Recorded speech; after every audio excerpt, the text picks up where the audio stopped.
You are dialing in from and watching this live stream, we are talking about gaps. Could there possibly be gaps in your cybersecurity solution? Maybe you don't tell your clients that there's gaps. Maybe you don't tell your prospects that there's gaps, but chances are high you might indeed have gaps. And I am chatting about that today with Wes Spencer. I feel like he doesn't need a whole lot of introduction, but Wes, in case there might be one or two people watching who don't know you, do a quick intro and then we will jump into this topic. Well, thanks, Jennifer. I'm sure there's plenty of folks. So if you don't know me, my name's Wes Spencer, and I am a cybersecurity nerd at heart. I love MSPs and have been around them for a number of years. I was one of the co-founders at Perch Security. We sold that to ConnectWise in 2020, and so now I'm just doing all kinds of stuff. Very involved at Fifth Wall Solutions, cyber insurance, where I'm the channel chief there, and having a lot of fun with that, and also the founder of Empath Cyber, which is helping MSPs grow in their security, right? That's really, I mean, that's what we're going to talk about today. But Jennifer, you know this better than anyone on planet Earth. It's difficult and it's hard, and the conversations don't come easy, and most MSPs don't come from a security background, so they feel like imposters, right? And so those are all the Yes. things I'm really passionate about, just like you are. I love it. I love it. Okay, so I want to start in a bit of an unusual place. We will get to gaps in the security stack, but I want to go in a little bit of a different linear angle. So before you can even have a conversation with a prospect or even a client about cybersecurity, hopefully they've come to you because of your marketing efforts. So can we talk about a little around the cybersecurity marketing concept? And maybe there are gaps in your cybersecurity marketing, but let's start there. What are you seeing that's working in the industry for cybersecurity marketing, and then we'll shift over to talking about the gaps. You that's awesome. So there's two things that work, one that's good, one that's bad, but they both work. Let's start with the bad. What works that's bad is sometimes we tell people what they want to hear without giving them any evidence or any real substance. And that's a huge problem. Like, I'm not going to pick on any vendors, but like, what happens when you see someone that comes in and says, our AI driven next generation security platform stops all threats before they occur. It's like, well, if that were real, then well, first of all, why do anything else? Right? I just buy now. Here's my wallet. It doesn't matter the cost for this. And then secondly, if it were true, why are they the ones that don't have press releases coming out every Mm, single day of all these like new threats that they found and stopped? The unfortunate truth is it works, and people read things like that and they feel like, well, they have ML and they have AI and they have this next generation stuff, and you don't, and I want that. And so they prey on, whether it's malicious or not, they prey on generalities that I think work fine when you're selling like potato chips, but they don't work well when you're actually talking about protecting your business. And then the other one that works well, and I think is a much better way to go through it, is how do you message what you do in a way that resonates with people that don't know your product, that might not be technical, but you do explain it in a way that's effective for them to understand it in a way that is real.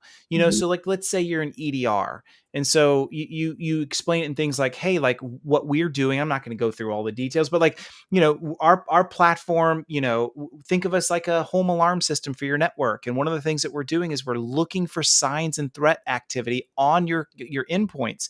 And just like an alarm system might correlate, a hallway monitor movement and a window sliding open at 2 a.m., and therefore takes emergency action, we do the same thing in your network. If you'd like to find out more and see a demo, click here and we'd love to jump in. But like, just really bringing it home for people in marketing that makes sense, that resonates with them, but also doesn't drown them in buzzwords that don't make sense. And so I Yes. think that's the flip side. That's a much better way to approach it.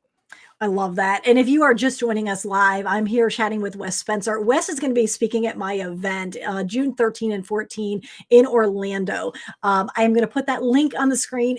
Get your ticket. Tickets are going quickly. MSPsalesrevolution.com/ ultimate. It is the ultimate IT growth conference. And we're going to be talking about things that are specific to a little larger MSP. So the MSPs are about $1 to $5 million in revenue. This is very workshop component. So you're not just going to take in information, you're going to actually apply it in the room. And so one of the things that we're going to talk about over those 2 days are the gaps that are inside of your organization. And Wes is here. We're talking about the gaps in your cybersecurity posture and the gaps in what you're selling to the end user. So it's interesting because you just said that when you're talking about your marketing, that you've got to present this in language that the end user can resonate with. I love stories. I love analogies. Ironically enough, I'm doing an entire session on story selling and how to use stories and analogies inside of your sales calls and inside of your sales framework.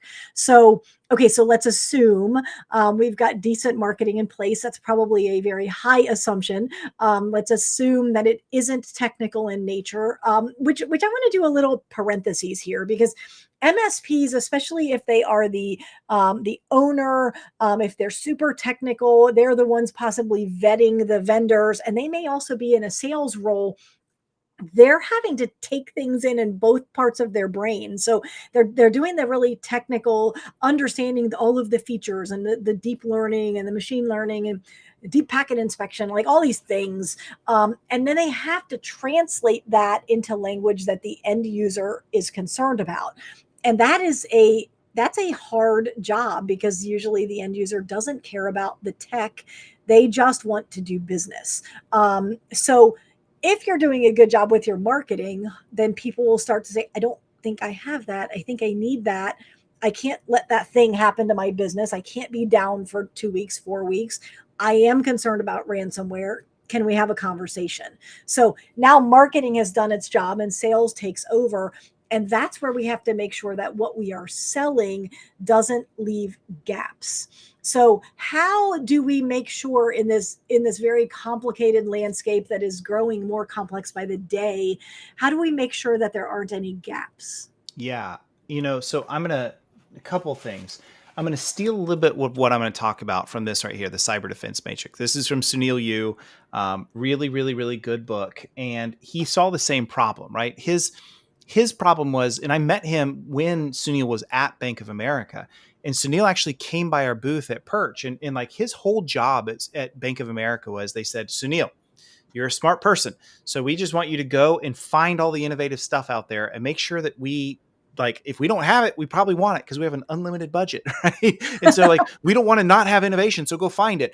And so he just found himself in this really difficult position of oh, wow, you're Bank of America. You have an unlimited budget. Let me sell you what I have. And so everyone wants to hawk their wares to him and everyone wants to talk about the latest and the greatest. And it really was frustrating to him because he's like, we have huge networks and tons of employees and yes, big budgets, but because we have so much, how do I know what I need? Where are my gaps? What are we needing to address that we don't? What's overlap? And is the overlap okay? And so that's what led him into that cyber defense matrix. And without talking about the cyber defense matrix itself on this live stream, the high level is you got to have a way to understand, what do I currently have in place? What's working effectively? And where do I have those gaps? And the only way you identify the gaps is by following some kind of methodical process, right? And this is where a lot of MSPs get scared because it forces you to go down this journey of alignment, just like to a security framework. And so one of the first things, and I'm sure, Jennifer, you get asked this a lot too, but the number one question I get asked by my MSP friends, especially at conferences, is, hey, Wes, take a look at what's in my stack. Yes. What's missing? What should I add in? And my response is always, well, before we get to that, let's look at what security framework have you chosen? Are you following it? How far down that journey are you?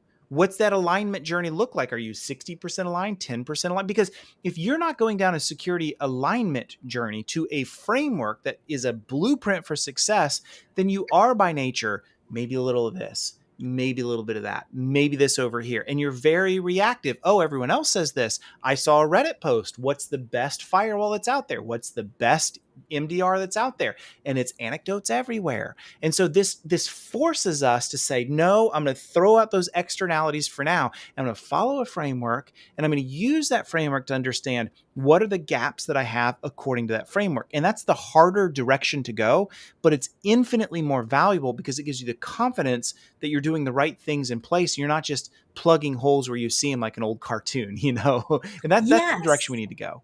It also gives you almost a shopping list. I always feel I love events, I love trade shows. It's a great way to stay on top of trends and changes and talk to your peers and how are you solving this problem?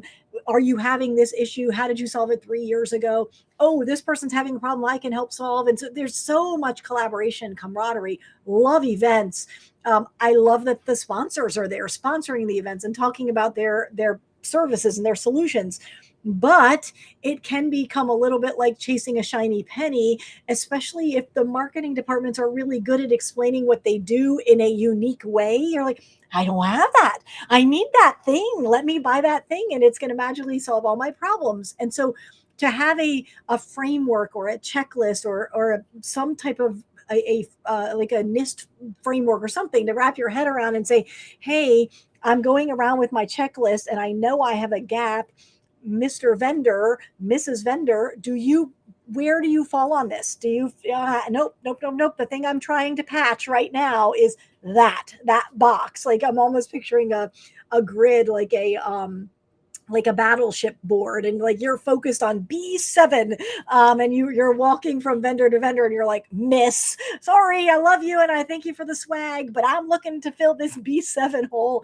And so you're looking for that vendor where you can say, hit, let's have a deeper conversation, let's have a demo or something like that. So do you see, whether it's having the cyber defense matrix or following the NIST framework, do you see MSPs mentally going down that checklist when they're talking to new vendors, or has it not quite sunk into that I, level? I see a few that do it, but not enough. And you know what's interesting too about that, Jennifer, is the ones that are very framework aligned. Like I'll mention, like for example, Eric Woodard from ProTech. They've gone down. They've chosen CIS, Center for Internet Security, the top 18 controls. They've chosen that. They've gone down that journey. And what's interesting to me is I notice when he talks to vendors, because he's already very framework aligned, he actually has the ability to kind of see through the fluff of marketing and automatically know I'm not even going to talk to them because I already know what they do. And I've ignored their marketing, or I do want to talk to these people because they're doing this really cool thing. And I've seen him attack it that way. Like, hey, how do you guys help with control 14.2? I'm really struggling with this one. This is where I'm trying to address. And a good vendor that really understands what they're doing will jump in and say, oh, I love that. This is exactly what we're doing. We see the same problem. I'll give you an example. I won't name the vendor name, but he was looking for somebody to help him with security baselining.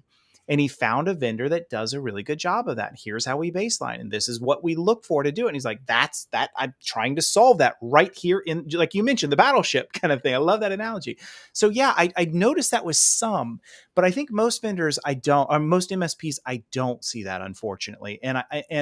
I think when you let the vendor, and this comes from a vendor, I am a vendor, when you let the vendor dictate to you the problem that you have, then they control that conversation a little too much, and they can tell you a problem. Do I really have that problem? How significant is that problem compared to all the other problems I have? Right. So who takes control of the conversation will lead into where the success comes from. And I think it behooves you as the MSP to take control of that and understand what your gaps are and what the big problems are you're trying to solve. So then you can have intelligent, meaningful conversations with vendors when you speak to them.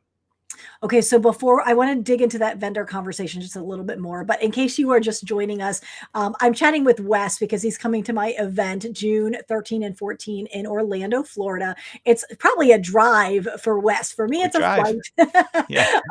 But this is going to be all around growing your MSP. It's for MSPs that are in that $1 to $5 million range. We're talking about growth strategies, what is working today. These are not strategies you're hearing anywhere else. And then, of course, we have tons of cybersecurity content as well. And what Wes is going to be talking about is finding those gaps inside of your solution stack. So If you don't have your ticket, make sure you get it. Go to mspsalesrevolution.com. There's the link right on the screen /ultimate. It is the ultimate IT growth conference. And we're chatting a little bit about these gaps and how sometimes vendors are not necessarily speaking to the gaps. They're not talking to a framework. They're almost speaking in features, bullet points, the things that are that make the engineers the happiest. And so, what happens if you have a vendor who has aligned to one framework, and then you have an MSP, and they're stubbornly, right? Whatever they picked, they're probably stubbornly tied to that framework. And then you have a knowledgeable MSP walk up and say, "How are you? How are you checking the box for 14.2?" Is there a disconnect? Do you feel like the vendors should know how their solution maps to every compliance standard under the sun?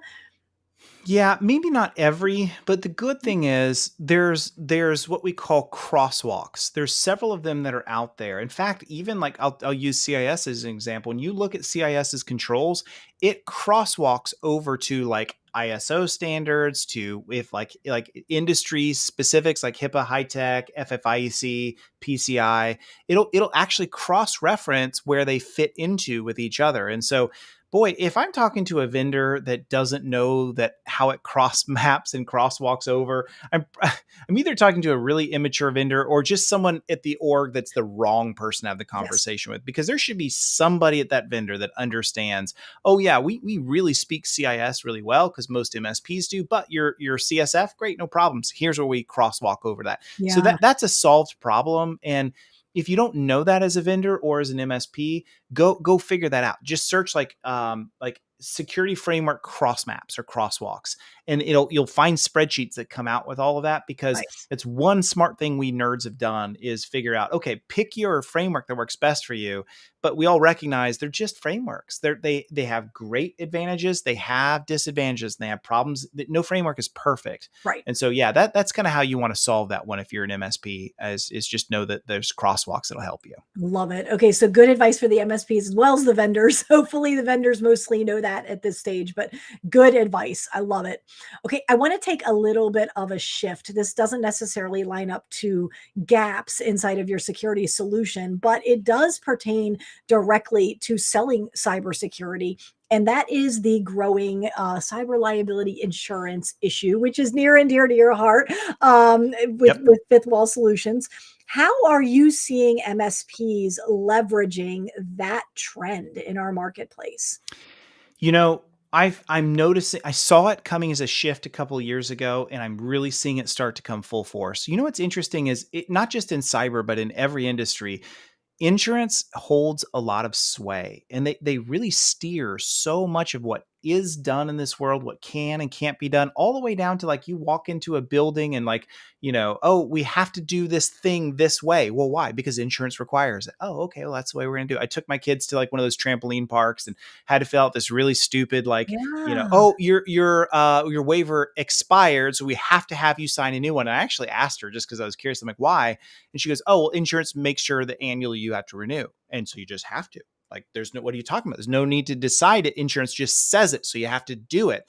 And at the end of the day, it makes a lot of sense, because if insurance is the one that's pocketing the cost or handling the cost of a claim, whether it's cyber or anything else, they're the ones that get the choice to say what's good and not Mhm. good. Like that's the truth. They And so get to in call the cyber, shots. yep, they call the shots. And so in cyber, we're seeing that, Jennifer, is like MSPs are recognizing that if we can tackle this requirement that clients have and we can help them with it, then we can leverage the needs that cyber insurance has to determine eligibility to our advantage. So, for example, just take FTC safeguards. FTC safeguards are now forcing all kinds of new security controls on top of anyone that's involved in like, payments, so even like car dealers. And so if you look at what happened, it's happened in the car dealer world. Car dealers used to be known, MSPs would agree with me, the most stingy, notoriously not going to spend a penny on anything. Well, now what's happened is FTC safeguards is changing the requirements for that. They have to put in more controls. Hmm. And now a lot of the auto manufacturers are requiring their dealers to get cyber insurance. So Toyota is an example of this. They require every one of their dealerships to carry 5 million in cyber. So now what happens is the game is shifted, because if that dealer wants to continue to have Toyota on their name, on their building and they want to make the millions and millions of dollars they're earning, then they're going to have to put in some things in place and they don't have a choice about it. And so what's great about it is cyber comes in and says, you got to do all these things. And if you don't like it, you're not an insurable risk for us. So we're just, I mean, it's cut and dry, take it or leave it. And Right. so now the MSP is like, oh, well, I can use this now. Cause now anytime someone's got to be, they need to have insurance, I can sell them a package of things that they need to have in place, like EDR everywhere, MFA everywhere, managed backups that are immutable, security awareness training, vulnerability management, all of these required solutions that you have to have in place to be eligible because insurance requires it. And here's what happens, Jennifer, is like, I've never seen a client go, yay, that's awesome. But what I always see them say is, well, cost of doing business, we'll do it. And that's what we need sometimes. That's amazing. Yeah, I love that. It's so interesting. Anytime the pressure is coming externally, like almost from this entity that you can't control, it's kind of like, well, I can't argue with you, so I guess I have to do it. I have a client who they got a phone call from a prospect, tiny little company. Hey, I've got 3 or 4 computers, and the MSP was about to say, I'm not interested. You're too small. And they said, before you tell me that I have to have 10 or 15 computers, can I explain what's happening? I will meet your minimum. I will spend what I need to spend as if I had 10 or 15 computers because I make a component for it was PlayStation or Nintendo or something. And I am the only supplier. Like, you want to talk about supply chain risk. And so the game design company said to this tiny little manufacturing company, you must get serious about cybersecurity because right now that is a risk to us. If we lose you, you have to be able to make this component, this chip, whatever it was. And so this tiny little company that had probably not cared a lick about cybersecurity said to the MSP, we need it and we need it in a month and we don't care what it costs. That's like fantastic because the pressure was external. And so I love that cyber insurance angle. I feel like there is a lead gen play, like download our checklist or sign up, tell us when your thing is renewing, and we'll meet with you 90 days before and help you to fill that out, and magically we're going to find gaps because they're there. And now you slide in with your solution that hopefully doesn't have gaps, and now you're the hero, which is a completely different pivot from normally where you're scrounging and scraping to try to get leads. That's right. Yep. I kind of look at it like this. There's really 3 ways to get a client to do the right things when it comes to cyber. One is they're in a regulated industry, so period, they just have to, like, banking, healthcare, DoD, manufacturing, just you have to. And then the second category is if you're a good educator, if you're a really good teacher of security, you can get clients to move. And that goes back to what Mark Lamb said in that comment of, we have to help them understand the risks. And so if you go into those conversations, you can actually detect this with a client. Jennifer, I know you know this too. You can ask a client, so if you had a cyber breach, how much do you think it would cost? Right away, the answer that they give you will tell you how much they need to be taught on this. Because the knee jerk is usually, like 50K, 100K. It really stink for us. It'd be bad. I'm like, no, it actually be a lot more. Let's explain why. That's the second way. And then the third way is it mandates from, like you mentioned, there's supply chain. They're required to carry cyber insurance, or you educate them on why they need cyber insurance, which then turns into the mandatory controls you have to be eligible. And so I just look at it as like a third opportunity for MSPs to be able to sell, because I know at the end of the day, it's easy for me to sit here in my ivory tower and tell an MSP's like, yeah, Wes, you always tell me I need to be better at selling. But it's really hard in the trenches when I have a small client that doesn't want to budge. I get it. I know. I get it. I can tell you all day long, you should educate them, and they try, and sometimes it doesn't work. So sometimes you just need a little teeth. You need a stick, not a carrot. And Yes. cyber insurance can be that stick in the right situation. I love it. If you are just joining us, obviously we are chatting about gaps inside of your security solution. I'm talking to Wes because he's coming to my event in Orlando, June 13th through 14th. If you don't have your ticket yet, you're going to want to get it soon. We Yes. just announced a keynote speaker. It's not even out on the website yet, so you can get in at the super early bird pricing. Very excited about the keynote address, but I'm also excited that Wes is going to be there. We're going to be talking about a framework that helps you to identify these gaps that you probably have in your solution stack right now. It also provides a way for you to vet vendors and find, I just used the analogy a few minutes ago of a battleship. Like, I'm looking for B7, and you can then go, oh, you're a miss, you're a miss, you're a miss. And they're like, oh, you might be a hit. Let's have a demo. And so it makes it much easier for you not to get into technology overwhelm or adopt a shiny penny that you don't really need. So make sure you get your ticket. This is really designed for MSPs that are in that $1 to $5 million in annual revenue. So these are not hacks. These are strategies and systems that are designed to help you grow. So get your ticket, mspsalesrevolution.com/ultimate. You get to see Wes, you get to see me, and about 150 of your colleagues. So it's going to be an amazing event. So you were just chatting a little bit about marketing and how marketing leads to the sale and how MSPs need to get better at selling these solutions. Let's park on the concept of the insurance for just a while longer. So you said carrot and stick. So the carrot would be, you should do this for the good of your company, the good of your employees, so that you can weather the storm a little bit easier. The stick would be, I'm sorry about the insurance company making you do this, but we happen to be able to help you. One thing that I hear a lot from MSPs is that they don't want to sell based on fear, the FUD, the fear, uncertainty, and doubt. So it feels to me like the insurance angle is a very comfortable, non-fear, uncertainty, and doubt way of selling. Is that what you're hearing from the MSPs that are using cybersecurity insurance as an angle? I am. And I love that you asked that question, because let's take a minute and think about, why do we sell on FUD? We sell on FUD because we're not confident. We sell on FUD because we think, well, I don't know how to get them to move unless I scare them into it.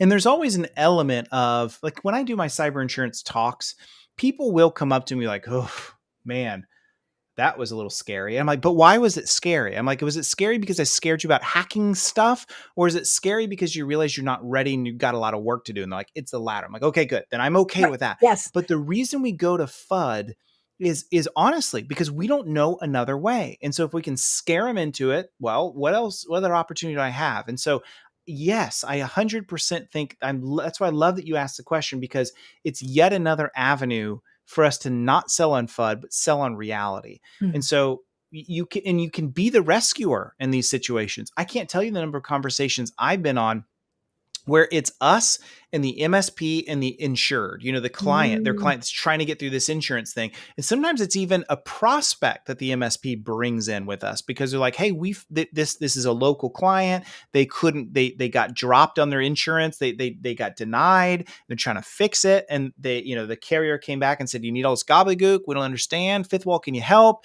And so we'll join in, and all of a sudden the MSP gets to be the hero. That whole, like, I don't know if you've seen like the whole like story brand kind of thing of Yeah.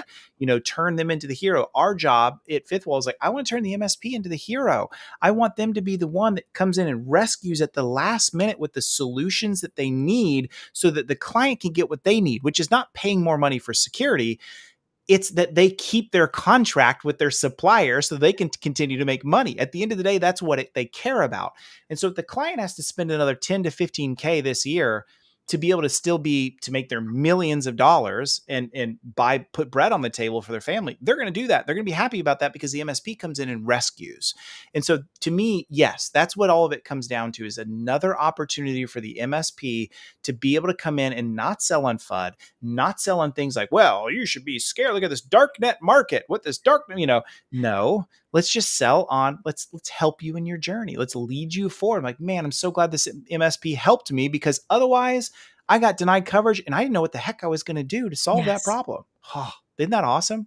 Yes. Yeah. Then you are the hero. I mean, truly, you've ridden in on the white horse and saved the day. And that's a completely different position than, oh, I scared them into a sale. Yeah. Even if they both end up in the same place where they've bought and they're much better protected and their risk is reduced, it's a much better, stronger position.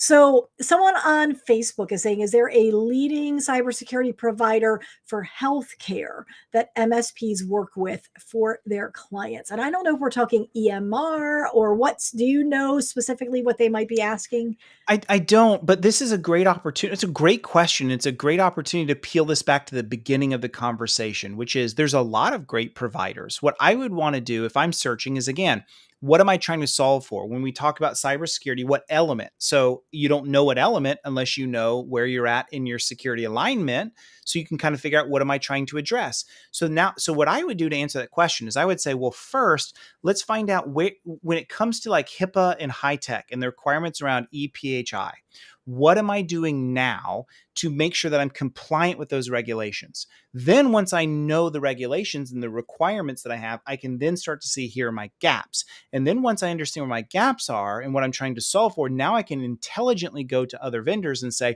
what do you provide according to this, like, HIPAA section, whatever, whatever, whatever. I'm trying to solve for this. What are you doing around that? Maybe log retention. How do you help with that? Is that something you do? So that would be my answer. Is there's a lot of great vendors, but first you got to know what you're trying to solve for. You don't know what you're Yeah. trying to solve for until you know your alignment into the regulations and the requirements there. Yeah. So So, sorry what's to the not give an question? answer as an answer, Yes. but there you go. Yeah. What's the question we're trying to answer? And then now let's solve for it. I love it. So, if you're just joining us, Wes is going to be joining me in Orlando, June 13th through 14th. That is my annual event. So, if you don't have a ticket yet, mspsalesrevolution.com/ultimate. The room holds 146.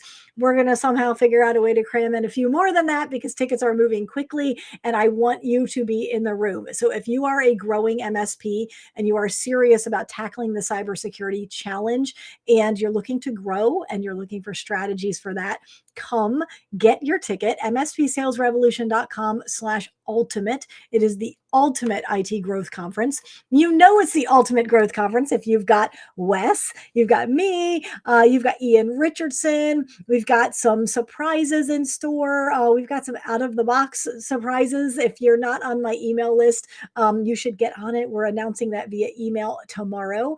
We also put it out on social, I believe, yesterday. So very, very fun, unique way of looking at business and life. And everything that we do is very workshop centric. So this is not the kind of event where you walk out with a million things to do and then you go back to the office and it becomes business as usual. This is actually an opportunity in the room to get things done. So, and I agree. Jim said Wes makes everything better. So, Jim, I don't know if you have your ticket yet, but you gave me an open invitation there. You need to get your ticket.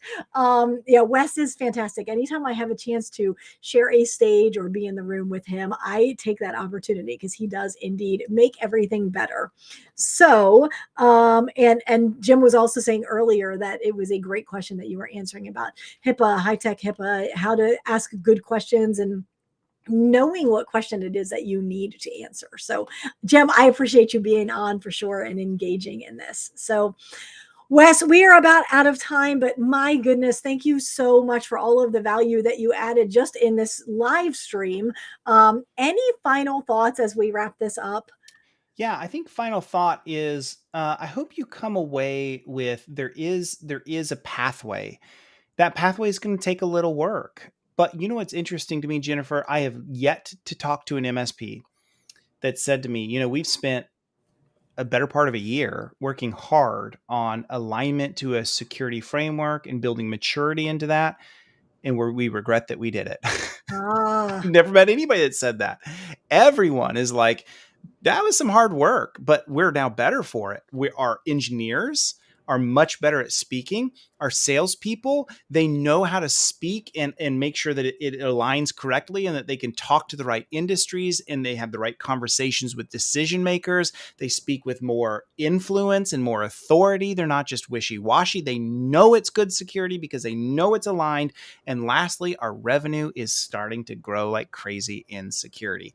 So it's some work. But if you're willing to put the time into it, it will pay off dividends. And I've yet to talk to an MSP that regrets it. And I don't think I'm going to because of how amazing. valuable all that is. Ah, amazing. What a great way to end this conversation. I cannot wait to see you in a couple of months. Always a pleasure. Thank you so much for your time. I appreciate it. Jennifer, thank you for having me. Absolutely. Have a great day. Thanks.